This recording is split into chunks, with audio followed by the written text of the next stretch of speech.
उनका व्यवहार चौंकाने वाला है कि आप अंबेडकर की तस्वीर लेकर और जय भीम भी करेंगी और साथ साथ आप एक पाखंड का भी पालन करती हुई पब्लिकली नजर आएंगी। तो इसमें आप अंबेडकरवाद को या तो बरत नहीं रही हैं या पाखंडवाद को ही ढंग से नहीं बरत रही। अंबेडकराइट या बाकी लोगों की तरफ से जो उनकी क्रिटिक होगी, इस क्रिटिक को अपने फायदे के लिए इस्तेमाल करेंगी और अल्टीमेटली वो मतलब एक धर्म प्राण शास्त्र को मानने वाली हिंदू के तौर पर वो खुद को इस्टेब्लिश कर लेंगी, जो कि दरअसल वो हैं। बाकी वाला जो है वो उनका असल में मेकअप है। तो जो आदमी मेकअप उतरने के बाद जो रियल होता है वो रियल उन्होंने एक तरह से अपना डिस्प्ले किया है उसका। तो आपको अगर खड़ा ही होना है तो अपने लिए खड़े हो और बाकी हर कभी कभी बैठ जाओ भाई, जब नहीं उन पर बहुत खड़े होते हो तो थक जाते हो, कभी इसके लिए खड़े कभी उसके लिए खड़े। दोस्तों, द न्यूज़वीक के YouTube चैनल को जरूर सब्सक्राइब करें और घंटी का बटन दबाएं।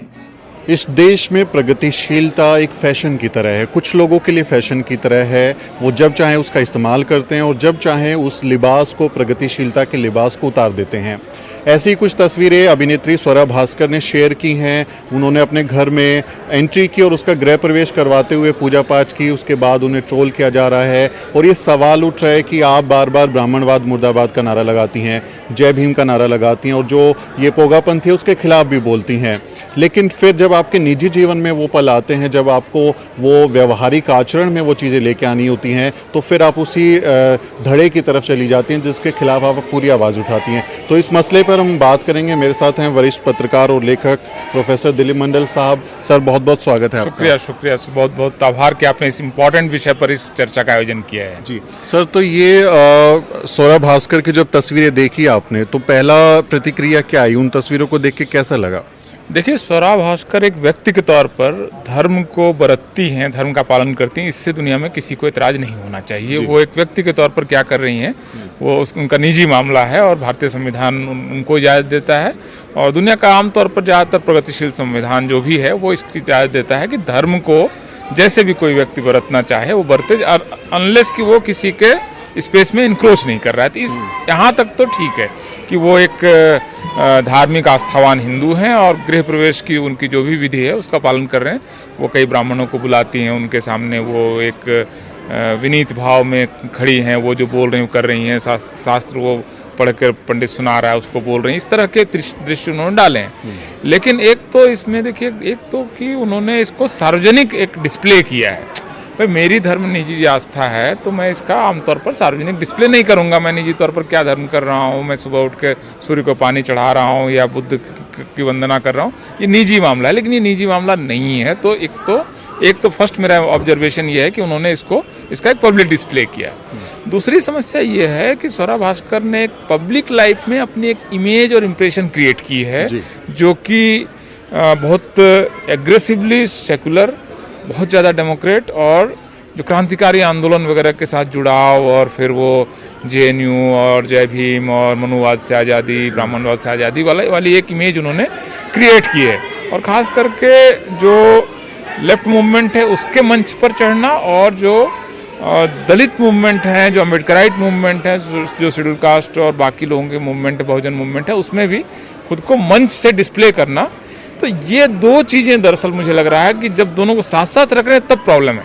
निजी तौर पर वो कुछ भी करें, हमें क्या लेना देना। भाई, मैं निजी तौर पर क्या कर रहा हूँ, क्या खा रहा हूँ, क्या पहन रहा हूँ, किस देवता की पूजा कर रहा हूँ, जब तक पब्लिक में वो डिस्प्ले नहीं कर रहा हूँ, मैं उसका सार्वजनिक प्रदर्शन नहीं कर रहा हूँ, तब तक समस्या नहीं है। और पब्लिक में डिस्प्ले कर रहा हूँ तब भी प्रदर्शन में प्रॉब्लम नहीं, जब तक कि वो मेरे किसी और व्यवहार के साथ अंतर विरोध में नहीं है। तो ये दो व्यवहार उनका अंतर विरोधी हैं। ये इसीलिए मुझे लगता है कि उनका व्यवहार चौंकाने वाला है कि आप अंबेडकर की तस्वीर लेकर और जय भीम भी करेंगी और साथ साथ आप एक पाखंड का भी पालन करती हुई पब्लिकली नजर आएंगी।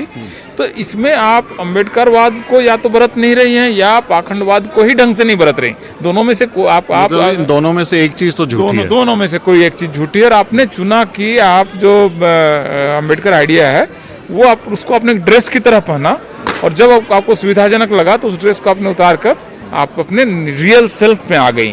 तो ये एक तरह से एक स्ट्रेटेजिक मॉडर्निटी है जो बहुत एक जिसको आप इस्तेमाल कर सकते हैं उसके लिए दोहरापन या दोगलापन या बास्टर्ड मॉडर्निटी जिसको बहुत सारे सोशियोलॉजिस्ट कहते हैं कि आप सिएटल जाएंगे और कैलिफोर्निया में आप एक आईटी कंपनी में काम करेंगे और शादी करने के लिए गोत्र और जाति देखकर शादी करने के लिए आप वापस आएंगे और अपने बच्चे का उपनयन संस्कार कराने के लिए भारत लौटेंगे। तो ये दो चीजें आप साथ साथ बरतते हैं। तो ये जो एक प्रोफेसर एडवर्ड रॉड्रिग्स अच्छे बड़े सोशियोलॉजिस्ट माने जाते हैं, उनकी स्थापना है कि भारत में मॉडर्निटी जो है वो कभी आई नहीं, क्योंकि मॉडर्निटी जो है वो परंपरा के साथ ब्रेक है कि मैं यहाँ तक मॉडर्न परंपरा में था, अब मैं ब्रेक ले रहा हूँ और मॉडर्निटी में जा रहा हूँ। तो जैसे यूरोपियन कॉन्सेप्ट है मॉडर्निटी बेसिकली, तो वो कॉन्सेप्ट ये है कि चर्च का पब्लिक लाइफ से उसकी विदाई, खास करके राजकाज में चर्च की विदाई, और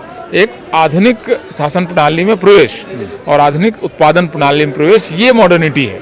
इसके साथ बहुत सारी चीज़ें आती हैं। तो ये जो मॉडर्निटी है ये बहुत नकली किस्म की मॉडर्निटी है, जबकि आप इसमें अब बाबा साहब को जब आप एक्सेप्ट करते हुए नजर आ रही हैं, लेकिन दरअसल अपने बाबा साहब को भी अडॉप्ट नहीं किया, क्योंकि बाबा साहब तो इन धर्म पाखंड और शास्त्रीय जो शास्त्र हैं इनको तो बहुत क्रिटिकल हैं। बाबा साहब को जो जिसने बेसिकली 10 पन्ना भी पढ़ा होगा, वो एक साथ कैसे बाबा साहब का पब्लिक डिस्प्ले भी करेगा और ये बहुत मतलब उन्होंने, मुझे लगता है कि बाबा साहब को या तो पढ़ा नहीं है और वो एक छवि निर्माण के लिए वो तमाम उन प्रतीकों का इस्तेमाल करते हैं। वही एक्चुअली मुझे वो लग रहा है कि आप, क्योंकि एक शो बिजनेस के अंदर वो हैं और इस नाते चर्चा में रहने की उनकी एक ज़रूरत भी है, मजबूरी भी हो सकती है कि आप चर्चा में रहें तमाम कारणों से। कई बार आदमी अपने आर्ट क्राफ्ट की वजह से चर्चा में रहता है, कई बार उसके इतर भी चर्चा बटोरनी पड़ती है। तो वो मुझे लग रहा है कि उनका स्ट्रेटजिक है, जब वो कम्युनिस्ट किस्म के नारे लगाएंगी या अम्बेडकरवाद को अपनाते हुए नजर आएंगी, तो ये उनकी बहुत स्ट्रेटजिक मतलब मुझे लगता है कि कार्य है। और इसकी वजह से चूंकि वो एक छोर पे गिनी जाने लगी हैं, इस समय शायद उन्होंने अपने करियर में चुना होगा कि मुझे एक सर्व स्वीकार्यता के लिए, इधर से तो मैंने जो एक तरह से गार्नर करना था, जो लेना था वो ले लिया है, अब मैं अपने मूल स्पेस में लौटती हूँ, क्योंकि उसके बगैर मेरा कोई बड़ा फिर जो स्पेस है वो नहीं बन पा रहा है। तो वो एक स्ट्रेटजिक मुझे लगता है कि ये फोटो भी डालना। आमतौर पर देखिए कितने स्वरा भास्कर कोई टॉप की 50-60 हीरो में तो नहीं है, उसके नीचे ही कहीं होंगी। तो 100-200 अगर फिल्मकारों की लिस्ट में या 500 फिल्म में काम करने वालों की लिस्ट में कहीं पर एग्जिस्ट कर रही हैं, तो इसमें से कितने लोग अपने गृह प्रवेश की इस तरह की तस्वीर डालते हैं। मैंने एक नया घर लिया, मैं बालकनी में कॉफी पीते हुए भी तो एक घर का एक स्नैपशॉट दिखा सकता हूँ कि this is my new house and I have entered this house. उन्होंने बहुत पार्टिकुलरली ऐसी तस्वीरों को चुना। तो कहीं ये तो नहीं है कि वो जिस एक विचारधारा की वो मुखालफत करके एक अम्बेडकरवादी कम्युनिस्ट या फिर प्रोग्रेसिव छवि बनाई, अब वो दूसरे धड़े उस धड़े को खुश करना चाहती हैं। मुझे लग रहा है कि दरअसल यही हो रहा है। ये क्योंकि वो अब शो बिजनेस में है, उनका पीआर है, कोई बिल्कुल कोई भी चीज़ वो अपने इम्पल्स से नहीं वो सोशल मीडिया में डाल रही होंगी। जो भी डाल रही हैं उसके पीछे एक स्ट्रेटजी होगी, कोई रणनीति होगी, कोई सोच होगी। तो क्या सोच होगी? अगर मैं उनके माइंड स्पेस में प्रवेश करके उनको देखने की कोशिश करूं, तो मुझे लगता है कि उनका जिस स्पेस को वो एक्वायर करने की अब कोशिश कर रही हैं, वो जो उनका एक नैरो स्पेस में वो चली गई थी, ऐसा उनको लग रहा होगा कि मैं एक बहुत प्रगतिशील टाइप का, बहुत एक्टिविस्ट टाइप का एक मेरी विजिबल इमेज, एक इम्प्रेशन बन रहा है। तो मुझे अब इसको झटक देना चाहिए, क्योंकि ये मुझे एक स्पेस में से एक्स्ट्रा नहीं ले जा रहा है। तो ये अब उन्होंने इसको अडॉप्ट किया होगा कि अब इसको मैं अपना एक ट्रांजिशन लेती हूँ। तो वो ट्रांजिशन अपने आप मुझे लगता है बहुत सोचा समझा हुआ होगा। मतलब ये दोनों हाथों में लड्डू हैं। ये सुविधा जो है सर, कि मैं जब चाहे प्रोग्रेसिव बन जाऊं, जब चाहे मैं अपना धर्म या अपनी पहचान, अपनी जातीय पहचान को भी अपहरण कर ले, उसको बड़ा, और वो प्राउडली बहुत उसको शोकेस भी करते हैं। तो ये इजी है, ये इजी है। तो ये सुविधा सर हमारे पास तो नहीं है, ये उन्हीं के पास कैसे? नहीं, ये सुविधा देखिए इनके लिए बहुत अजीब तरह की इनको एक वो प्रिविलेज है कि आप सिर्फ एक सभा में उठकर जब भी बोल देते हैं तो आप प्रगतिशील गिन लिए जाते हैं। बाकी जीवन में आप निजी तौर पर बहुत ही घनघोर कास्टिस्ट बने रहिए, घनघोर रूप से पाखंडी बने रहिए, पोंगा पंथ को आगे बढ़ाइए और उसका ये दो पहचान आप साथ साथ कैरी कर पा रही हैं बहुत सुविधा के साथ। और जैसे ये एक्चुअली इंडियन मॉडर्निटी की भी प्रॉब्लम है असल में। देखिए जैसे मॉडर्निटी क्या होती है, जैसे आप यूरोप या अमेरिका में किसी से पूछेंगे आपका गांव कहाँ है, तो ज़्यादातर लोग बोल पाएंगे नहीं हमारा कोई गांव नहीं है, मतलब हम शहर में आ गए, अब इसका गांव में पीछे कहाँ, हम कभी गए नहीं वहाँ, कोई देखा नहीं। भारत में ये होता है, जैसे आप देखिए कि एक बॉम्बे में जो कपड़ा मिल वर्कर्स की स्टडी हुई, डॉक्टर धनागरे की स्टडी है कि जब वहाँ पर कपड़ा मिल मजदूर आए तो जो आंदोलन वगैरह करने लगे, हड़ताल वगैरह हुई, तो उन्होंने वो अलग अलग जगह खड़े हुए, मतलब एक साथ खड़े भी नहीं हुए। और कपड़ा मिल बहुत एक तरह से मॉडर्निटी असर हो रही जिसके साथ, तो उसमें भी उस डिपार्टमेंट में जहाँ पर सुई का धागा मुंह में लेकर लगाना पड़ता है, उस डिपार्टमेंट में कोई दलित ना हो, ये इंश्योर किया गया सारे कपड़ा मिलों में। तो ये जो देखिए आप सबसे आधुनिक मशीन का इस्तेमाल कर रहे हैं उस समय की, एक जो कपड़ा बुनने के साथ साथ आपको उसमें मोटर है, इलेक्ट्रिक है, सब कुछ सारा कुछ मॉडर्न आ रहा है। आपकी मशीनें उस समय विदेश से बन कर आ रही हैं, लेकिन जब आपका भारत में आकर जब वो एक इंडियन सोशल सिस्टम के अंदर वही चीज़ जब घुसती है, तो वो अपनी सारी विकृतियां और विरूपताएं साथ लेकर चलती हैं। तो ये असल में पूरा जो भारत की मॉडर्निटी है वो वही अपने आप में एक प्रॉब्लमैटिक, बहुत भयानक रूप से वो समस्या मूलक है। और इसका मैनिफेस्टेशन असल में स्वरा भास्कर कर रही हैं। स्वरा भास्कर अपने आप में कोई अलग से ऐसा कुछ उन्होंने नहीं किया।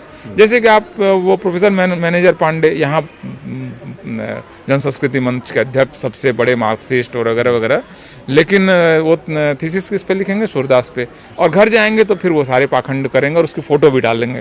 तो ये, या नामवर सिंह निजी जीवन में बहुत प्रगतिशील, बहुत महान, लेकिन टेक्स्ट बुक में क्या इंक्लूड कराएंगे, छठी क्लास के टेक्स्ट बुक में वो राम कथा डलवा देंगे। एनसीईआरटी में जब वो चेयरपर्सन या सलाहकार बोर्ड के चेयरपर्सन थे एनसीईआरटी के टेक्स्ट बुक में, तो ये असल में बहुत ही कन्वीनियंट है।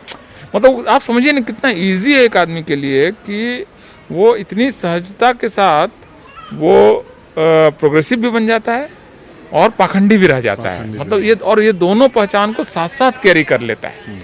ये कितना बड़ा प्रिविलेज है, और इस प्रिविलेज का इस्तेमाल मेरे ख्याल से स्वरा भास्कर ने किया। स्वरा भास्कर का निजी तौर पर देखिए उसका कोई मतलब क्रिटिक नहीं होता।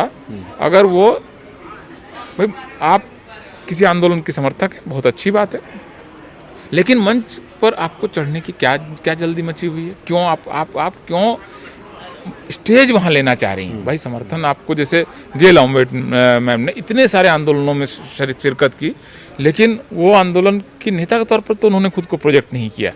उन्होंने जिस आंदोलन के जो नेता थे, शरद पाटिल या जो भी, आपको वो नेता नजर आए उन्होंने जो किया। लेकिन वही आप मेधा पाटकर को देखिए, भाई मेधा पाटकर से पहले नर्मदा में आंदोलन तो चल ही रहा था, जब विस्थापन खिलाफ वहाँ के ट्राइबल्स वगैरह आंदोलन कर रहे थे, उनके अपने नेता थे। लेकिन मेधा पाटकर की जो एंट्री होती है तो उसके सारी लाइमलाइट वो खुद ले लेती हैं, मंचों पे कब्जा कर लेते हैं। और वो सारे लगता है कि नर्मदा बचाओ का आंदोलन, नर्मदा के विस्थापितों का आंदोलन है जो आपने लीड किया। उसके बाद आपको मैग्सेसे से अवार्ड आप ले लेती हैं, सारी दुनिया में आपका एनजीओ चल जाता है, आपको मतलब इतने सारे रिसोर्स मिल जाते हैं, और आपको एक तरह से वर्ल्ड बैंक का जो एजेंडा था कि विस्थापितों को भी बसाना चाहिए, उनका भी ध्यान रखा जाना चाहिए, अल्टीमेटली तो आप यही कर रही थी। इसलिए आपको मीडिया में बेहिसाब स्पेस सब कुछ मिल जाता है, और आप उस स्पेस को लेते हैं। और आपको आज की तारीख में आप नर्मदा आंदोलन की कौन नेता है गूगल पर डालिएगा तो सबसे ऊपर नर्मदा उनका नाम आ जाएगा, जबकि उससे पहले का वो चलता हुआ आंदोलन था जी। यू वेर लेट एंट्रेंट, उस आंदोलन में आपको लेट से आप आती हैं, और आते ही सारा कुछ आपके अपने इर्द गिर्द बना लेती हैं और इसको होने देती हैं। अगर आप चाहती तो आपको ऐसी चॉइस थी कि आप थोड़ा सा खुद को पीछे रखते, मंच पर किसी और को भेजते। आपको अमेरिका में एक प्रतिनिधि भेजना था तो आप एक ट्राइबल को भेजते, चाहे उसका अनुवाद वो वहाँ करता। अमेरिका में तो ये रिवाज भी है कि आप किसी भाषा में बोलिए, अनुवाद होता है। लेकिन सारे मंच आपने लिए।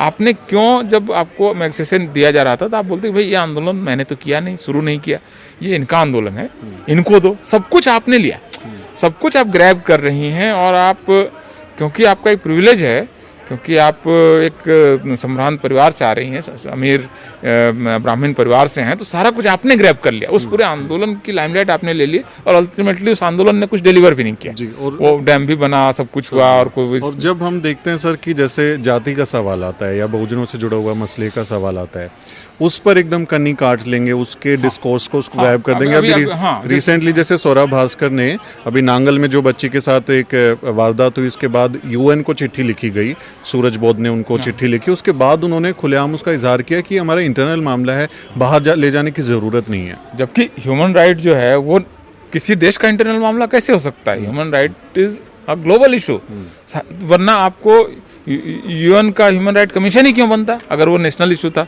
और भारत यूनाइटेड नेशंस के ह्यूमन राइट डिक्लेरेशन का में साइन क्यों करता? तो ह्यूमन राइट तो ग्लोबल इशू है, तो इस तरह के इशूज तो जाएंगे, विदेश में जाएंगे, अमेरिका भी जाएगा और यूएन में भी जाएगा। तो इसका विरोध खुद भी लिखती हैं सर ट्विटर पे, जैसे अफगान इशू है, म्यांमार इशू है, महिलाओं के अधिकार पे वो लिखती हैं, लेकिन जाति के सवाल पे वो सीरिया फिलिस्तीन करते रहेंगे।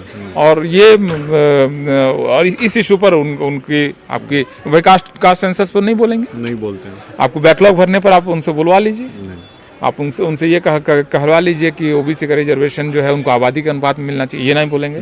बस आपको स्टेज ग्रैब करना है, इनके बीच में एक्सेप्टेंस लेनी है और वहाँ जाकर आपको अपना बिजनेस करना है। तो ये स्ट्रेटेजिक तौर पर, बहुत रणनीतिक तौर पर ये काम हो रहा है। तो सौरभ भास्कर अब ठीक है कि थोड़ा सा ये है कि अब सोशल मीडिया वगैरह की वजह से कई सारी चालाकियाँ पकड़ी जा रही हैं और उस पर बात हो रही है, और लेकिन अल्टीमेटली वो इसमें कामयाब रहेंगे कि वो हिंदू फोल्ड में फिर से एक्सेप्टेड हो जाएंगे, क्योंकि अम्बेडकराइट या बाकी लोगों की तरफ से जो अभी जो उनकी क्रिटिक होगी, इस क्रिटिक को अपने फायदे के लिए इस्तेमाल करेंगी और अल्टीमेटली वो मतलब एक धर्म प्राण शास्त्र को मानने वाली हिंदू के तौर पर वो खुद को इस्टेब्लिश कर लेंगी, जो कि दरअसल वो हैं। बाकी वाला जो है वो उनका असल में मेकअप है। तो जो आदमी मेकअप उतरने के बाद जो रियल होता है वो रियल उन्होंने एक तरह से अपना डिस्प्ले किया उसका। सर आखिरी सवाल मेरा कि सौरभ भास्कर जैसे, संकेत उपाध्याय जैसे, या तमाम इस तरह के जो लोग हैं, जब भी कोई बात आती है सरकारी तरफ से या कुछ उनके ऊपर कोई आलोचना हो जाए या कोई बात हो जाए, तो हम बहुजन समाज जो है बहुत भावुकता से I stand with this, I stand with that करने लगता है। उस पे आप क्या कहना चाहेंगे? कि सोचे है कि भाई ऐसा है कि उनको कुछ नहीं बिगड़ना। अरुंधति राय को आपको क्या लगता है कि सरकार के खिलाफ वो बोलती हैं, कुछ लगता है ऐसा, तो उनका कुछ हो जाएगा? कभी नहीं होने वाला। राम गुहा का कुछ होने वाला है क्या? मतलब इवन फॉर दैट मैटर आपको ये जो पूरे एक क्लास है जो इंडिया का एलीट है, इसका आज तक कभी कुछ नहीं बिगड़ा है। भाई आपको देखिए ना, रोहित वेमुला ही मरा ना अल्टीमेटली। जो एंटी कास्ट स्ट्रगल है वो, बाकी मनुवाद से आज़ादी के नारे लगाने वाले लोग तो उनकी पेंगुइन में किताब छप गई, वो कभी होता है कल को सांसद बन जाए, वो विदेश में भी चले जाएं, तो उनका कुछ नहीं बिगड़ने वाला। तो आपको अगर खड़ा ही होना है तो अपने लिए खड़े हो, और बाकी हर कभी कभी बैठ जाओ भाई, जब नहीं उन पर बहुत खड़े होते हो तो थक जाते हो, कभी इसके लिए खड़े कभी उसके लिए खड़े। तो मतलब ज़्यादा खड़ा होने पर विश्वास नहीं करना चाहिए। आपको पहचानना पड़ेगा कि आपके मुद्दे क्या हैं, आपके मुद्दे पर आवाज़ किसकी है। मतलब ये सवाल कितना अश्लील है कि can subaltern speak? They can speak, they are speaking, मतलब you are not passing the mic, और वो अपना माइक अब छीन रहे हैं। तो अब वो चूंकि बोल रहे हैं तो आप अपने लिए खड़े हो जाइए। मेरे ख्याल से ये बहुत महत्वपूर्ण है। बहुत बहुत शुक्रिया सर बात करने के लिए। तो ये थे प्रोफेसर दिलीप मंडल साहब, जिन्होंने कहा कि आप पहचानिए कि आपके मुद्दे क्या हैं और उन मुद्दों को आवाज़ कौन दे रहा है, और उस आवाज़ का इस्तेमाल किस छवि के लिए हो रहा है, किस फ़ायदे के लिए हो रहा है, ये समझने की बात है। ये वीडियो मैं आपको दिल्ली से दिखा रहा हूँ और इसे बनाने में मेरी मदद कर रहे हैं मेरे सहयोगी आशिक कुमार। इसको लाइक करें, शेयर करें और हमारे चैनल को भी ज़रूर सब्सक्राइब करें। सर आप भी कह दीजिए। जी, मुझे लगता है कि बिल्कुल इस समय आपको नीचे एक जो शेयर का बटन है उसको बिल्कुल आप शेयर करें, और ये वो आवाज़ है जो आपकी बात भी है और आपके जैसे लोग बोल रहे हैं। तो इसमें जो ऑथेंटिसिटी है, जो विश्वसनीयता है, ये आपको जो नकली आवाज़ें हैं वहाँ पर नहीं मिलेंगी। और ये मतलब आपको ये इसमें वो दोहरापन भी नहीं मिलेगा जिसको बहुत सारे लोग जी रहे हैं। बहुत बहुत शुक्रिया। बहुत बहुत शुक्रिया साथियों, अगले वीडियो में मिलते हैं।